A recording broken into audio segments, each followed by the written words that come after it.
আল্লাহ পাক রব্বুল আলামিন কোরআনে কারীমের মাধ্যমে বলেন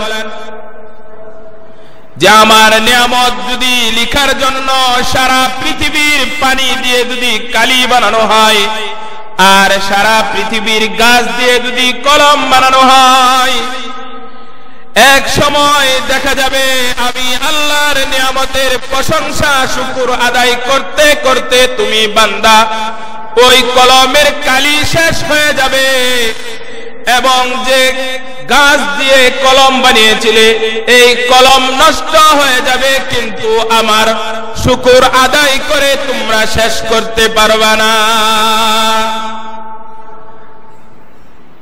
আল্লাহ তাআলার নিয়ামত এমন একটা বিষয়,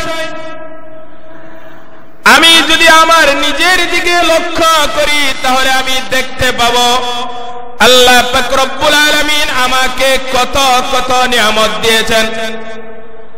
আমার নিজের মস্তিষ্কের দিকে যদি আমি খেয়াল করি যে আল্লাহ পাক রব্বুল আলামিন এমন সুন্দর আমাকে একটা ব্রেন দিয়েছেন, দিমাগ দিয়েছেন, যার দ্বারা ভালোকে ভালোর দ্বারা আমি চয়ন করতে পারতেছি, খারাপটাকে খারাপ বলে আমি বুঝতে পারতেছি। আল্লাহ পাক রব্বুল আলামিন এমন দুইটা চক্ষু দিয়ে দিলেন যে চোখ দ্বারা আমি ভালো জিনিস দেখতে পারতেছি এবং কোনটা মন্দ জিনিস সেটাও আমি অনুধাবন করতে পারতেছি। আল্লাহ পাক রব্বুল আলামিন আমাকে কান দিয়েছেন, যে কান দ্বারা আমি ভালো জিনিস শুনতে পারতেছি আবার খারাপ জিনিসও শুনতে পারতেছি। তবে আল্লাহ পাক রব্বুল আলামিন বলেন যখন তোমাদের ভালো জিনিস শোনার দরকার হয় শোনার সাথে সাথে বলো আলহামদুলিল্লাহ। ভালো জিনিস কান দিয়ে যখন শুনবে, শোনার পরে তুমি যদি বলো আলহামদুলিল্লাহ, তখন আল্লাহ পাক রব্বুল আলামিন এই আলহামদুলিল্লাহর নিয়ামতকে এমন ভাবে বাড়িয়ে দিবেন। হাদিসের মাধ্যমে আসছে যে ব্যক্তি একবার বলে আলহামদুলিল্লাহ, আসমান এবং জমিনের মাঝে যত মধ্যবর্তী ফাঁকা জায়গা আছে আল্লাহ পাক রব্বুল আলামিন সকল ফাঁকা জায়গাকে নিয়ামতের যে শুকর আছে নেকি দ্বারা ভরপুর করে দেয়। শুকরিয়া আদায় না করলে কি আমরা পারবো? পারবো না। কারণ আমি ছোট্ট একটা শিশু হয়ে দুনিয়াতে জন্ম নিয়েছিলাম, এরপর থেকে আমার বয়স হইল, আমার শরীরের গঠন গাঠন বৃদ্ধি পাইল, আবার এক সময় আমার যৌবনকাল ছিল, এক সময় শিশুকাল ছিল, আবার বৃদ্ধকাল চলে আসবে, আবার মৃত্যু ঘনিয়ে আসবে। এই মৃত্যু আসার আগে আমার কিছু আমল করার দরকার আছে না নাই? এই তো মুহররম মাস চলে গেল, অত্যন্ত গুরুত্বপূর্ণ মাসের মাধ্যমে, মাস সমূহের মাধ্যমে একটা হইল মুহররম মাস। এই মুহররম মাসের সবচাইতে গুরুত্বপূর্ণ দিন হইল আশুরার দিন। কার দিন? আশুরা। আশুরা শব্দের অর্থ হইল 10, আশারা। আশারায়ে মুবাশশিরিন 10 জন সাহাবী ছিলেন, টপ লেভেলের 10 জন সাহাবী। কয়জন? 10 জন সাহাবী ছিলেন যারা দুনিয়া থেকে জান্নাতের সার্টিফিকেট পেয়ে গেছেন। সুবহানাল্লাহ। এই জন্য এই মুহররম মাসের আমলটাকে একদম দিনটাকে নির্ধারণ করে দিয়েছেন যে 10 তারিখ, এই জন্য বলা হয় যে আশুরার দিন। আশুরার দিন মানে 10 দিন। যখন এই আশুরার দিন চলে আসলো, আল্লাহ পাক রব্বুল আলামিন প্রথম আসমানের দিকে নাইমা আসেন। আল্লাহ পাক রব্বুল আলামিন শেষ রাত্রের দিকে আসমানের মাধ্যমে অবতরণ করেন এবং বলতে থাকেন আলা মিন মুস্তাগফিরিন ফাগফিরহু, আলা মিন মুস্তারজিকিন ফারযুকহু। এভাবে আল্লাহ পাক রব্বুল আলামিন বলতে থাকেন কে আছো পাপী, আমার কাছে ক্ষমা চাও, আমি মাফ করে দিব। সুবহানাল্লাহ। কে আছো রিজিকের অভাবী, আমার কাছে রিজিক চাও, আমি রিজিকের অভাব পূরণ থেকে দূর করে দিব। আমি আল্লাহ পাক রব্বুল আলামিন তোমাকে এমন রিজিক দিব, রিজকান হাসানা, যে রিজিক দ্বারা তুমি সন্তুষ্ট হয়ে যাবে। এই জন্য আল্লাহ পাক রব্বুল আলামিনের কাছে রিজকান হাসানা চাওয়ার দরকার আছে না নাই? এখন আমরা যখন রিজকান হাসানা চাইব, আল্লাহ পাক রব্বুল আলামিন এমন একটা রিজকান হাসানা আমাদেরকে দান করবেন। এই রিজকান হাসানা যতক্ষণ পর্যন্ত আমি বক্ষণ করব, ততক্ষণ পর্যন্ত আল্লাহ পাক রব্বুল আলামিনের ইবাদত করা সহজ হয়ে যাবে। আবার এই রিজিকটাই যদি রিজকান হারামুন হয়, যে হারাম রিজিক যদি আমার পেটের ভিতরে ঢুকে, তাহলে আল্লাহর ইবাদত করতে মন চাবে না, আল্লাহর সাথে শিরিক করতে মন চাইবে। এই জন্য আমরা কি রিজকান হাসানা চাই না রিজকে হারাম চাই?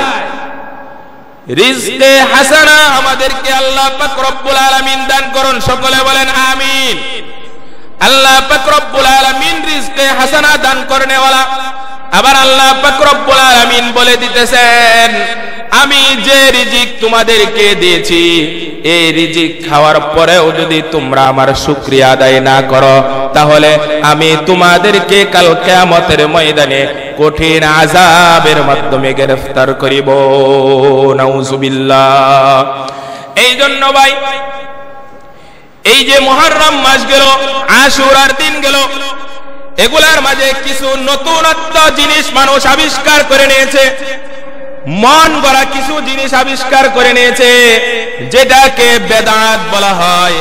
এমন কিছু বেদাত দুনিয়ার মাধ্যমে চালু হয়ে গেছে, যে বেদাত গুলোর কারণে মানুষ ভালোভাবে আমালান সলিহা, সঠিক আমল করতে ব্যর্থ হচ্ছে। মানুষ এমন ভাবে বেদাত চালু হয়েছে, যে বেদাত চালু হওয়ার কারণে আমাদের আজকে ভালো আমল করতেও দেখা যাচ্ছে খটকা লাগতেছে। এখন বেদাত কেমন হয়েছে দেখেন। আশুরার দিন যেটা গেল, আজকে আশুরা, আজকে মুহররম মাসের কিন্তু 12 তারিখ। কয় তারিখ? 12ই মুহররম। আজকে হইল শুক্রবার, বৃহস্পতিবার, বুধবার দিন কি গেছে, 10 মুহররম চলে গেছে। এই দিনে বেশি বেশি দোয়া করার দরকার ছিল, কারণ আল্লাহ পাক রব্বুল আলামিন এই দিনের মাধ্যমে এমন এমন নবীদের দোয়াকে কবুল করেছেন, যে ইতিহাস খুঁজতে গেলে পাওয়া যায়। আদম আলাইহিস সালাম থেকে নিয়ে মুহাম্মাদুর রাসূলুল্লাহ, সকলে বলেন সাল্লাল্লাহু আলাইহি ওয়াসাল্লাম, মুহাম্মাদুর রাসূলুল্লাহ সাল্লাল্লাহু আলাইহি ওয়াসাল্লাম পর্যন্ত যত নবী রাসূল দুনিয়ার মাধ্যমে আল্লাহ পাক রব্বুল আলামিন প্রেরণ করেছেন, সকলকে আল্লাহ পাক রব্বুল আলামিন এই দিনের দোয়ার মাধ্যমে এক একজনকে এক একটা সময়ের মাধ্যমে সকলকে এই দিনের মাধ্যমে সকলকে মুক্তি দান করেছেন। বলেন সুবহানাল্লাহ। এখন বলবেন কেমন ভাবে মুক্তি দান করেছেন? দেখেন, আদম আলাইহিস সালাম যখন দুনিয়াতে আসে, 350 বছর পর্যন্ত আদম আলাইহিস সালাম আর হাওয়া আলাইহিস সালামের কোনো দেখা নাই। আল্লাহ পাক রব্বুল আলামিনের কাছে দোয়া করে, রব্বানা যালামনা আনফুসানা ওয়া ইল্লাম তাগফির লানা ওয়া তারহামনা লানাকুনান্না মিনাল খাসিরিন। আয় আল্লাহ, আমি আমার নফসের উপর অনেক জুলুম করিয়াছি, অতএব তুমি যদি আমার গুনাহ খাতাকে মাফ না করো, তাহলে আমি কঠিন ক্ষতিগ্রস্তর মাধ্যমে পড়ে যাব। তো আল্লাহ পাক রব্বুল আলামিন যেদিন এই দোয়াটাকে কবুল করেছিলেন, সেদিন হইল মুহররমের দিন, জায়গাটা হইল আরাফাতের ময়দান। বলেন না সুবহানাল্লাহ। কোন জায়গায়? আরাফাতের ময়দান। দেখা যায় যে বেশিরভাগ নবীগণ এই আরাফার ময়দানে আইসা দোয়া করতো। এই জন্য যারা হজে গেছে, যারা হজ করতে গেছে, উমরা যারা করছে, এরা তো মানুষের অবস্থাটা বেশি বুঝতে পারতেছে না। যারা প্রকৃতপক্ষে হজ করতে, সেখানে গেলে বোঝা যায় যে প্রকৃতপক্ষে আল্লাহর পাগল কারে করে।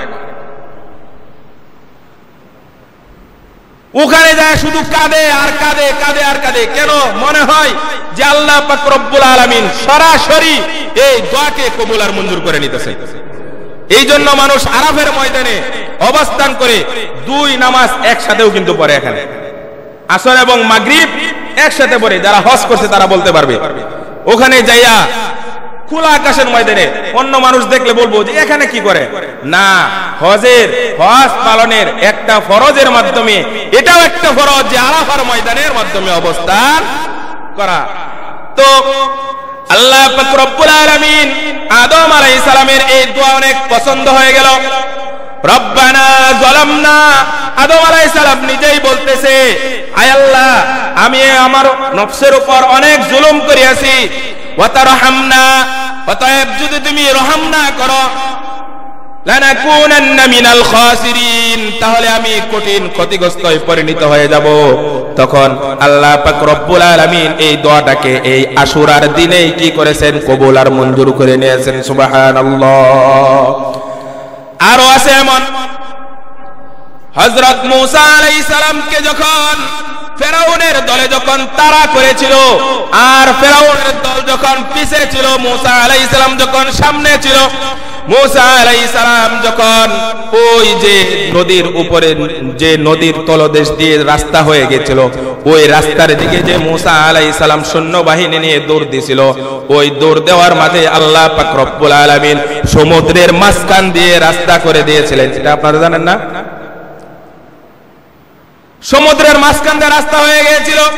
আল্লাহ পাক রব্বুল আলামিন মুসা আলাইহিস সালামকে ওহী পাঠাইছে, وَإِذْ قَالَ مُوسَى فَقُلْنَا اضْرِب بِّعَصَاكَ الْبَحْرَ, হে মুসা তোমার হাতে যে লাঠি আছে সেই লাঠি দ্বারা সাগরের মাধ্যমে প্রহার করো, সাগরের মাধ্যমে আঘাত করো। সাগরের পানির মাধ্যমে যখন আঘাত করেছে, আঘাত করার সাথে সাথে এমন একটা রাস্তা হয়ে গেল যে রাস্তা দিয়ে মুসা আলাইহিস সালাম তার সৈন্যবাহিনী লয়ে এই পার থেকে ওই পারে যখন চলে যাওয়ার সাথে সাথে আবার ওই ফেরাউনের দল ওই রাস্তা দেখে তারা মনে করছে যেহেতু মুসা আলাইহিস সালাম চলে গিয়েছেন আমরাও চলে যেতে পারবো।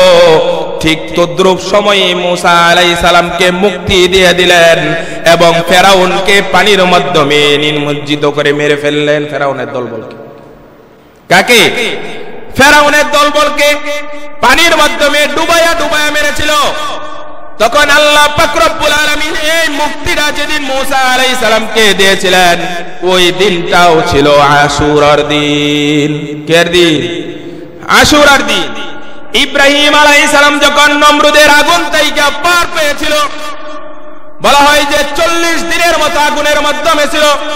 আল্লাহ পাক রব্বুল আলামিন আগুনকে বলে দিয়েছিল, কুলনা ইয়া নারু কুনি বারদাও ওয়া সালামান আলা ইব্রাহিম, হে আগুন তুমি ইব্রাহিমের জন্য ঠান্ডা হয়ে যাও।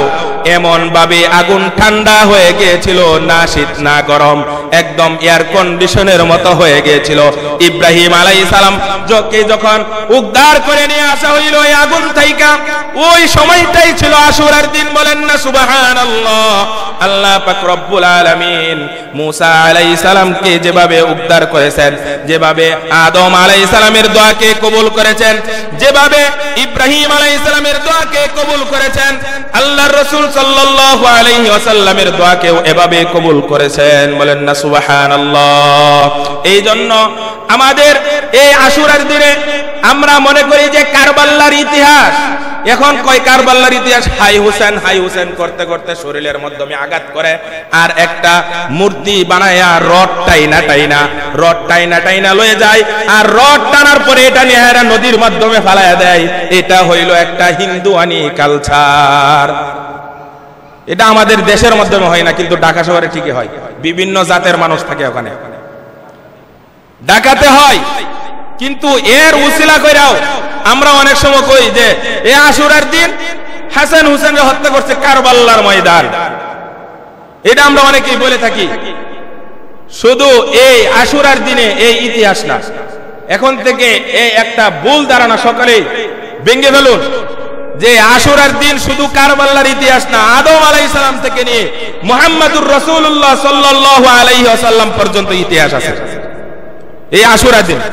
এখন আরেকটা কথা বুঝেন, মুহাম্মদুর রাসূলুল্লাহ সাল্লাল্লাহু আলাইহি ওয়াসাল্লাম যখন মদিনা থেকে মক্কায় আসলো, মক্কায় আইসা দেখে যে এই আশুরার দিনে যারা মক্কার মাধ্যমে অবস্থান করত তারা ইহুদিরা ছিল এখানে, ইহুদিরা রোজা রাখতেছে। তখন আয়াত জিজ্ঞেস করলো, কি ব্যাপার তোমরা এখনো রোজা রাখে কেন? এই রোজা কিসের রোজা? তখন বলল, এই রোজা হইল শুকুর গুজারের রোজা। আল্লাহ পাক রব্বুল আলামিন মুসা আলাইহিস সালামকে এই দিনের মাধ্যমে ফেরাউনের বাহিনী থেকে মুক্তি দান করেছেন। এই আল্লাহর শুকুর আদায়ের কারণে আমরা এই রোজা রাখতেছি। এখন বলেন, এই যে আশুরার দিনে যে রোজাটা রাখলো, এটা কি হাসান হুসেনের ঘটনার পরে না আগে? কারবালার ঘটনার আগে না পরে? কারবালার ঘটনার আগে। আর রাসূল যতক্ষণ পর্যন্ত জীবিত ছিল ততক্ষণ তো হাসান হুসেন মৃত্যুবরণ করেন নাই।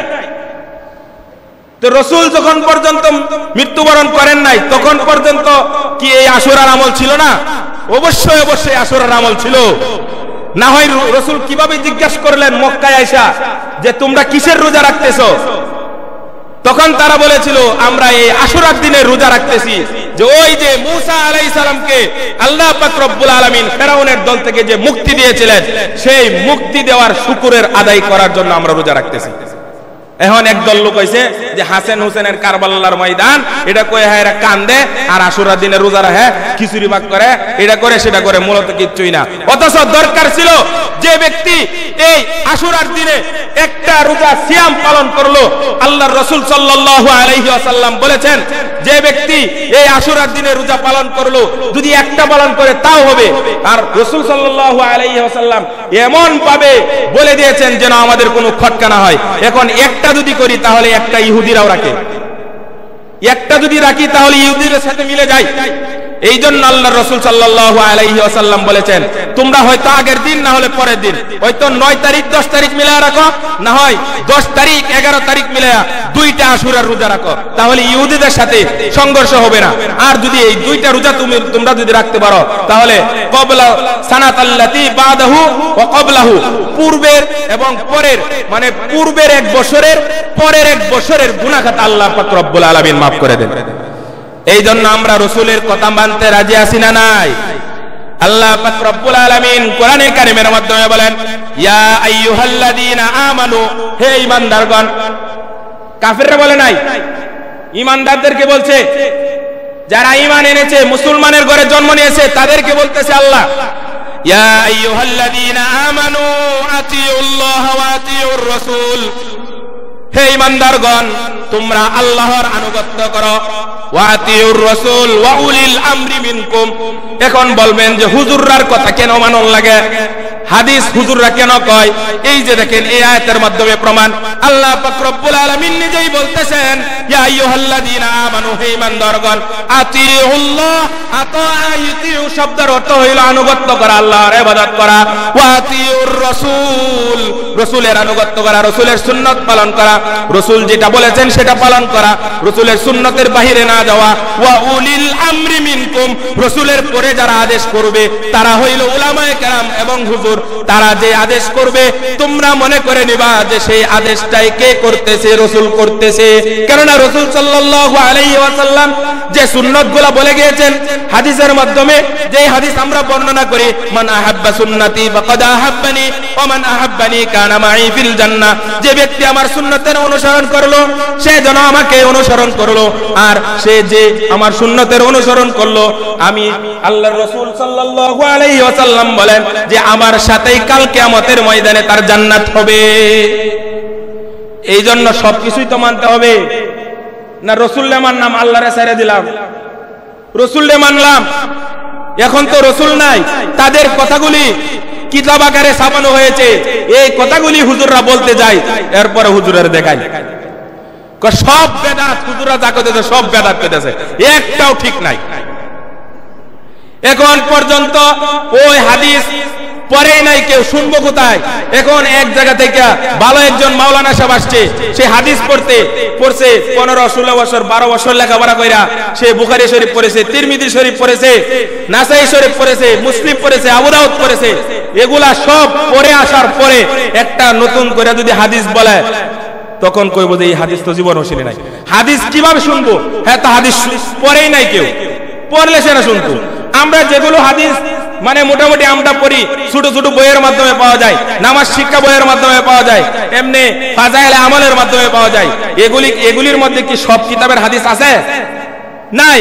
কাজে আমরা যখন একটা হাদিস শুনবো, শোনার পরে আমরা এটা জিজ্ঞাসা করব যে এই হাদিসটা কোন জায়গায় আছে কিনা, এর আগে কেউ মন্তব্য করব না। এই জন্য আল্লাহ রাসূল সাল্লাল্লাহু আলাইহি ওয়াসাল্লাম বলেন, যে ব্যক্তি আমার দুইটা জিনিসকে আঁকড়ে ধরতে পারবে তার জন্য এই দিনের পথে চলা সহজ হয়ে যাবে। বলেন না সুবহানাল্লাহ। এই দুইটা জিনিস হইল রাসূলের সুন্নাত আর কোরআন। প্রথমে হইল কি? কোরআন। কেননা আল্লাহ তাআলার আনুগত্য করতে গেলে, ইবাদত করতে গেলে আল্লাহ বলেছেন, ইয়া আইয়ুহাল্লাযীনা আমানু, হে ঈমানদারগণ, তোমরা যদি আমার আনুগত্য করো তাহলে রাসূলের আনুগত্য করতে হবে। রাসূলের যদি আনুগত্য তোমরা করো তাহলে রাসূলের পরে যারা থাকবে, তাবিঈন, আইম্মায়ে মুজতাহিদিন, গাউস, কুতুব, পীর, আউলিয়া, উলামা, মাশায়েখ, পীর সাহেব যারা আছে তাদের কথাও আমার মানতে হবে। এই জন্য আল্লাহ রাসূল সাল্লাল্লাহু আলাইহি ওয়াসাল্লাম বলেন, তারাকতু ফীকুম আমরাইন লান তাদিল্লু মা তামাসসাকতুম বিহিমা কিতাবাল্লাহ ওয়া সুন্নাত রাসূলি। তোমরা দুইটা জিনিসকে আঁকড়ে ধরো, এক হইল, আর এই দুইটা জিনিসকে যদি আঁকড়ে ধরো, তারাকতু ফীকুম আমরাইন, আমি দুইটা জিনিসের আদেশ করে যাইতেছি, সেই জিনিসগুলোকে যদি তোমরা আঁকড়ে ধরতে পারো তাহলে কখনো পথভ্রষ্ট হবে না। সেই দুইটা জিনিস হইল কোরআন আর সুন্নাহ। এই কোরআন সুন্নাহকে যদি তোমরা আঁকড়ে ধরতে পারো তাহলে এখান থেকে তোমরা সব দুনিয়ার ঝামেলার যত যে সমাধান আছে সব কিছু তোমাদের এই কোরআন এবং হাদিস থেকে সব কি হয়ে যায়, সলভ হয়ে যাবে, আর কোনো প্রশ্ন থাকবে না। কোরআনকে যদি আমি আঁকড়ে ধরতে পারি তাহলে কোরআনই আমাকে বলে দিবে যে কোনটা হালাল কোনটা হারাম, সুন্নাত আমাকে বলে দিবে, রাসূলের হাদিস আমাকে বলে দিবে যে কোনটা হালাল কোনটা হারাম। রাসূলের পরে যারা আসছে উলামায়ে কেরাম, তাবিঈনগণ, তারা বলে দিবে কোনটা হালাল কোনটা হারাম, তারাই বলে দিবে। তখন আমাদের আমল করতে সহজ হয়ে যাবে। এই জন্য ভাই, এই আশুরার দিন তো চলে গিয়েছে, সামনে থেকে আমরা যখন আশুরার দিন পাবো তখন আমরা সকলে একটা নিয়ত করতে পারি না, দুইটা রোজা সকলে রাখবো ইনশাআল্লাহ। আশুরার দিনে দুইটা রোজা আমরা সকলে রাখতে পারি না ইনশাআল্লাহ। আগামী বছর আল্লাহ পাক রব্বুল আলামিন আমাদেরকে যদি হায়াতে বাঁচায় রাখে, ইনশাআল্লাহ আমরা সকলে এই আশুরার দিনে রোজাগুলি রাখবো এবং কোরআন সুন্নাহর উপর চলার আল্লাহ পাক রব্বুল আলামিন যেন আমাদেরকে তৌফিক দান করেন। ওয়া আখিরু দাওয়ানা আনিল হামদুলিল্লাহি রাব্বিল